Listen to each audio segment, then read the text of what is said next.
अगला क्वेश्चन लेकर आते हैं देव मिश्रा का। देव दिल्ली के रहने वाले हैं, एज है इनकी 36 और इनका पोर्टफोलियो हम लेकर आते हैं। इनके पोर्टफोलियो में है एचडीएफसी का मिड कैप 2000 की सिप यहाँ पर, निपॉन इंडिया का लार्ज कैप 2000 की सिप यहाँ पर कर रहे हैं देव, टाटा के स्मॉल कैप में कर रहे हैं 2000 की सिप और 6000 की कुल सिप है, 20 साल तक करेंगे। 10% से स्टेप अप भी करने का इरादा रखते हैं, 1 करोड़ के टारगेट पर पहुंचना है। अभी एट प्रेजेंट 6000 की सिर्फ जिसे 10% से एनुअल स्टेप अप भी करते रहेंगे, तो क्या 20 साल में 1 करोड़ बना पाएंगे Dev? So Priyanka, one thing I appreciate कि आपके शो के जो व्यूअर्स है वो काफी मैच्योर इन्वेस्टर्स है, लॉन्ग टर्म इन्वेस्टमेंट्स के हिसाब से सोचते हैं, एसआईपीस करते हैं। So must compliment the viewers on this. ये भी एब्सोल्युटली। एक ये भी एक बहुत ही बढ़िया केस है जहां पर आपकी जो एक्सपेक्टेशंस है वो काफी रियलिस्टिक सी है। 1 करोड़ की टारगेट है, 20 years की अवधि है, and 6,000 is a very good commitment to have. आप यदि 10% से इसे स्टेप अप करते तो आप ऑफ कोर्स आप लगभग आपकी जो 1 करोड़ की जो टारगेट राशि है वो अचीव कर सकते हैं। तो this is one good news.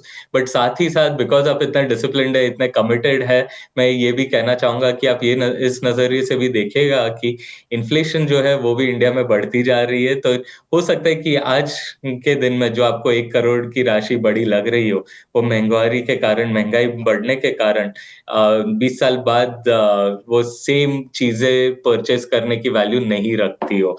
तो 1 करोड़ में आज आप जो खरीद सकते हैं वो शायद 20 साल बाद 1 करोड़ में नहीं खरीद सकते हो। तो इन्फ्लेशन बीटिंग रिटर्न्स के लिए और इन्फ्लेशन एडजस्ट करना है आपको, आपकी जो बेस एसआईपी है कोशिश कीजिए ज्यादा से ज्यादा इसे बढ़ा दीजिएगा। ऑफ कोर्स हम समझते हैं कि आप इमीडिएटली नहीं बढ़ा सकते, नहीं तो आप बढ़ा देते, आप काफी मैच्योर इन्वेस्टर है। सो आइडियली 10 से 12 हजार की बेस एसआईपी होनी चाहिए थी। बट यदि नहीं भी होती है, आप एक कर सकते हैं कि स्मार्ट टॉपअप्स भी कर सकते हैं आपके पोर्टफोलियो में। और इसका ये मतलब है कि कभी भी आपको बोनस मिल जाए, कोई विंडफॉल गेन मिल जाए, उसमें से एक लमसम टॉपअप कर दीजिएगा इस पोर्टफोलियो में, ताकि जो भी कमी रह जा रही है आपकी एसआईपी कंट्रीब्यूशन में वो उससे कवर हो जाए। तो ये आपको ध्यान में रखना है। फंड सिलेक्शन काफी अच्छी है, mid cap, large cap, small cap में बहुत ही बैलेंस एलोकेशन है, काफी अच्छे तरीके से, कोई इश्यू नहीं है। आप एक काम कर सकते हैं बेशक मिड कैप में, क्योंकि एक्टिव मैनेजमेंट का बहुत ही इंपॉर्टेंट रोल होता है। आप यहाँ पर और एक फंड ऐड कर सकते हैं जहां पर स्टाइल थोड़ी सी डाइवर्सिफाई हो जाती है, आपकी कंसंट्रेशन रिस्क कम हो जाती है। सो मिड कैप में और एक फंड आप देख सकते हैं ऐड करना है। साथ ही साथ आपके पोर्टफोलियो में कहीं पे भी इंटरनेशनल या कमोडिटीज या रीट्स दिखाई नहीं दे रहा है। ये काफी जरूरी होती है एक satellite portion of the portfolio में। ये नहीं कह रहा कि बहुत ज्यादा पोर्शन होना चाहिए, लेकिन at least collectively up to 10 to 15% आपके पोर्टफोलियो में ये होना चाहिए। ऑफ कोर्स इंटरनेशनल एक्सपोजर लेना थोड़ा डिफिकल्ट सा हो चुका है, बिकॉज म्यूचुअल फंड्स अभी एक्सेप्ट नहीं कर रहे बहुत सारे इंटरनेशनल में। तो यदि ये नहीं हो पा रहा है, रीट्स अवेलेबल है लिस्टेड मार्केट में, वो तो ले ही सकते हैं। But commodities are the simplest. Commodities में केवल gold and silver are very good options to play, and there are plenty of ETFs that are available. यदि आप फंड रूट से नहीं जाते हुए ईटीएफ रूट से जाते हैं, तो आपकी जो एक्सपेंस रेशियो है वो भी बहुत ही मार्जिनल लगती है। तो आपके एक्सपेंस के तौर पर लीकेज बहुत कम हो जाती है, and this brings you closer to your goal much faster. So अगर आप ये छोटे मोटे ट्वीक्स अगर कर लेते हैं, आपकी पोर्टफोलियो और भी ज्यादा रेजिलियंट हो जाएगी और बेटर पोजिशन हो जाएगी। हालांकि आपकी पोर्टफोलियो ऑलरेडी काफी अच्छे से आपने बनाया, ये छोटे मोटे ट्वीक्स जो है ये इंश्योर करेगी कि आप इन्फ्लेशन के नजरिए से भी on an inflation adjusted basis आपके टारगेट को अचीव कर पाएंगे।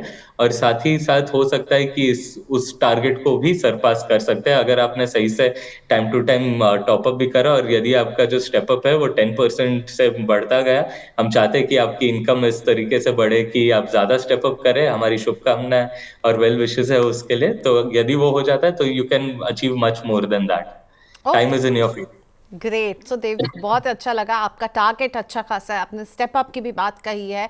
पर हाँ, 20 साल के बाद 1 करोड़ की वैल्यू को लेकर के नीरव कह रहे हैं कि हो सकता है उसको एक रीथिंक जरूर कीजिए कि क्या 1 करोड़ 20 साल के बाद उतनी वैल्यू नहीं रखेंगे जो अभी एक के 1 करोड़ के मायने हमें लगते हैं, ठीक है। तो ये थोड़ा सा ना आपको अपना गोल जो आपने सेट किया ना उसे रीथिंक करना बहुत ज़रूरी है। बहुत इंपॉर्टेंट बात यहाँ पर, अक्सर हमें लगता है आज हमारे लिए 1 करोड़ बहुत बड़ी रकम है, पर 20 साल के बाद इन्फ्लेशन नहीं भूल सकते हैं, ठीक है। अब मैं एक मेंबर जो हमारे हैं उनका क्वेश्चन लेना चाहती हूँ, अनिल पवार जी का, प्राइम के मेंबर हैं। थैंक यू अनिल जी अपना सपोर्ट देने के लिए। सो अनिल जी का पोर्टफोलियो कुछ इस तरह से है। अनिल जी की एज है 41, गवर्नमेंट एम्प्लॉय है। जियो के फ्लेक्सी कैप, अच्छा अभी जो एनएफओ खुला था अब तो री इन्वेस्टमेंट के लिए भी खुल गया है, इसमें 3000 की सिप कर रहे हैं। निपॉन के लार्ज कैप में कर रहे हैं 2000 की सिप, मोतीलाल के लार्ज एंड मिड कैप में कर रहे हैं 2000 की सिप, बंधन के स्मॉल कैप में कर रहे हैं 2000 की सिप, और कोटक के मल्टी कैप में कर रहे हैं ये 1000 की सिप। 10,000 की कुल सिप हमें समझ में आ रही है जो ये करें, 2 2 4 5 6 7 8 9 10,000 की सिप कर रहे हैं जी। तो कैसा है पोर्टफोलियो अनिल पवार जी का? आप इसमें कुछ चेंज करना चाहेंगे? एक फ्लेक्सी कैप है, एक लार्ज कैप है, एक लार्ज एंड मिड कैप है, एक स्मॉल कैप है, एक मल्टी कैप है। देखिए, पोर्टफोलियो तो बहुत अच्छे से constructed in terms of market cap split. However I couldn't help but notice कि आपकी जो 30% सिप है वो केवल एक फ्लेक्सी कैप फंड में जा रहा है, जो कि वो अपने आप में कोई दिक्कत वाली बात नहीं है। दिक्कत वाली बात यह है कि इस फंड की जो परफॉर्मेंस है, ट्रैक रिकॉर्ड है, वो अभी तक कुछ आया नहीं है। ये बहुत ही नया फंड है। सो हम बहुत ही न्यूट्रल है इस फंड पर। जैसे जैसे इसकी पोर्टफोलियो की डिस्क्लोजर्स आती जाएगी, जैसे जैसे ट्रैक रिकॉर्ड बनता जाएगा और इनसाइट्स मिलते जाएंगे, तभी कन्विक्शन से इस फंड पर कमेंट किया जा सकता है। तो हो सकता है कि आपको इनिशियल स्टेजेस पर आप और एक फ्लेक्सी कैप फंड में इसको जरा स्प्लिट कर सकते हैं। अब और एक फ्लेक्सी कैप फंड, आप ऐसा कोई फ्लेक्सी कैप फंड चूज कर सकते हैं जिसमें ट्रैक रिकॉर्ड काफी अच्छा हो, जहां पर फंड मैनेजमेंट टीम बहुत ही स्टेबल हो, जहां का रिस्क एडजस्टेड परफॉर्मेंस और कंसिस्टेंसी ऑफ परफॉर्मेंस अच्छी हो, आप वो चुन सकते हैं। इसके अलावा जो सारे फंड्स हैं at a fund level, fund selection level, ये सारे फंड्स बहुत ही अच्छा है। इसमें कुछ करने की खास बदलाव लाने की खास जरूरत दिखाई नहीं पड़ रही। Okay fine. सो सबसे ज़्यादा बिग अमाउंट जो इनके पोर्टफोलियो में जो है सब में 2000 2000 1000 है, पर जियो फ्लेक्सी कैप में 3000 है। फेयरली न्यू स्कीम है तो इसीलिए थोड़ा सा इसको आप एक बार रीथिंक ज़रूर कीजिएगा। नेक्स्ट क्वेश्चन लेकर आते हैं कैप्टन विजय सिंह का। सो मुझे बहुत ही गर्व महसूस होता है जब आर्मी से जुड़े हुए कई लोग हमें अपने क्वेश्चंस भेजते हैं। थैंक यू कैप्टन साहब, थोड़ी सी देर हो गई, आपका मेल मेरे मेल बॉक्स में 1 हफ्ते से पड़ा हुआ है, लेकिन चलिए देर आए दुरुस्त आए। तो 1,20,000 रुपए की ये सिप कर रहे हैं, क्या बात है। आईसीआईसीआई प्रू लार्ज कैप में 50,000 की सिप चल रही है, मोतीलाल ओसवाल के मिड कैप में 30,000 की सिप चल रही है, एचडीएफसी के स्मॉल कैप में ये कर रहे हैं 20,000 की सिप, निपॉन इंडिया के मल्टी कैप में भी कर रहे हैं 20,000 की सिप। अब ये पूछ रहे हैं कि क्या मुझे एक फ्लेक्सी कैप ऐड करना चाहिए, और अगर मैं फ्लेक्सी कैप ऐड करता हूँ तो मुझे कितने अमाउंट की सिप करनी चाहिए। इनकी जो करंट पोर्टफोलियो की वैल्यू है वो 9 लाख पहुँच गई है। 12 साल तक निवेश करेंगे और 12 साल में अपने रिटायरमेंट के लिए 5 करोड़ जोड़ना चाहते हैं। तो पहली बात तो क्या कैप्टन साहब को एक फ्लेक्सी कैप ऐड करना चाहिए? हाँ तो कौन सा हो सकता है, कितनी अमाउंट करें, और इन 12 ईयर्स 5 करोड़ के टारगेट पर पहुंचना है। नीरव?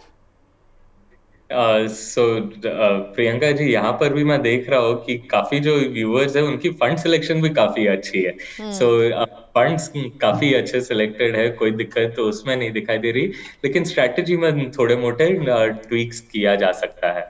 सो अगर आप देखें तो 5 करोड़ के कॉर्पस के लिए आपकी एसआईपी थोड़ी आपको बढ़ानी पड़ेगी। एग्रेसिव सा टारगेट है, अवधि भी 12 वर्ष की है, तो हो सकता है आपको अगर पॉसिबल हो 50 से 60 हजार तक का आपको बढ़ाना पड़ेगा एसआईपी, हमारे एक्सपेक्टेशंस के हिसाब से। कंजर्वेटिव एस्टिमेट्स है but it's better safe than sorry. और साथ ही साथ फ्लेक्सी कैप में इन्वेस्ट करने के जगह, क्योंकि आपके पास ऑलरेडी काफी डाइवर्सिफाइड सा पोर्टफोलियो, आप कोई फोकस्ड या कॉन्ट्रा कैटेगरी में से फंड सेलेक्ट कीजिए। इनके मैंडेट्स भी फ्लेक्सिबल होते हैं, लार्ज मिड स्मॉल में प्ले करते हैं, लेकिन आप ये सिलेक्ट कर सकते हैं। आप फोकस्ड और कॉन्ट्रा कैटेगरी में से सिलेक्ट कर सकते हैं। अराउंड 15% ऑफ आपका टोटल जो एसआईपी पोर्टफोलियो ये कॉन्ट्रा या फोकस कैटेगरी के कुछ फंड में जा सकता है। ओवरऑल कोर पोर्टफोलियो में कोई दिक्कत नहीं है, बहुत सॉलिड से बनाया गया है। Mid and small cap exposure सही मात्रा में है।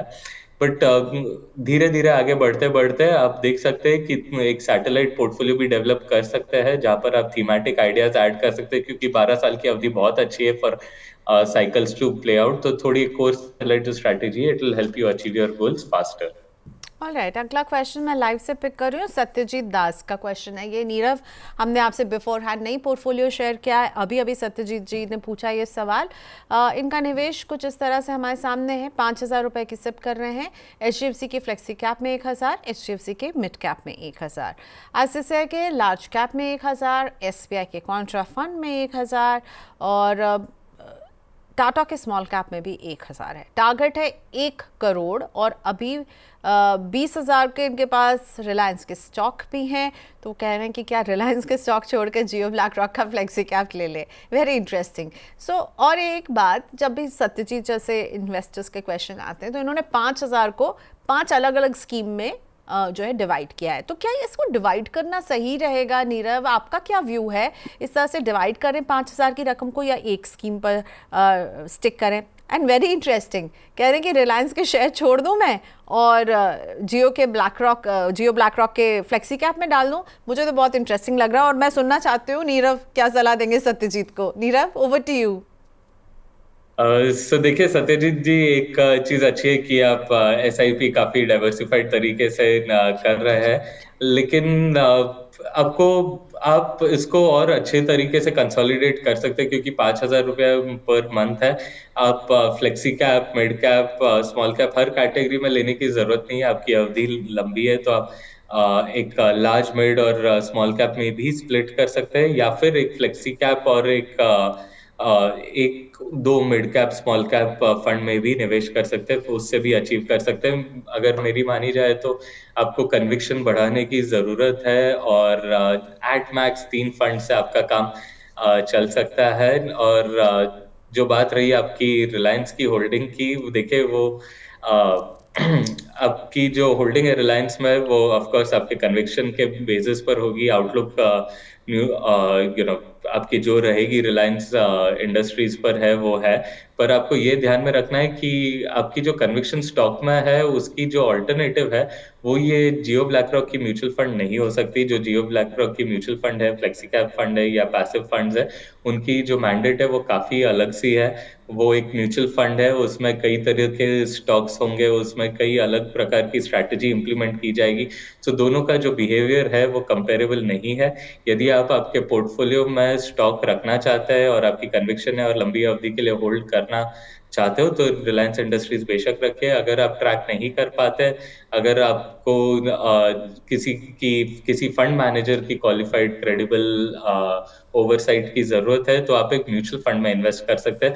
पर ये जरूरी नहीं है कि ये जियो ब्लैक रॉक की है इसीलिए ये रिलायंस की एक अच्छी ऑल्टरनेटिव बन जाती है। आप म्यूचुअल फंड में ये पैसे को निवेश कर सकते हैं, और ऐसे म्यूचुअल फंड में जहां पर अच्छा क्रेडिबल ट्रैक रिकॉर्ड हो फंड मैनेजर के पर, टीम के स्टेबिलिटी पर इंसाइट्स हो, और इसके कंसिस्टेंसी और रिस्क एडजस्टेड परफॉर्मेंस पर भी इंसाइट्स हो। सो ये जो आपकी डिसीजन है वो एक्चुअली रिलायंस इंडस्ट्रीज वर्सेस जियो ब्लैक रॉक म्यूचुअल फंड नहीं होना चाहिए, ये direct equity versus a mutual fund के बेसिस पर होना चाहिए।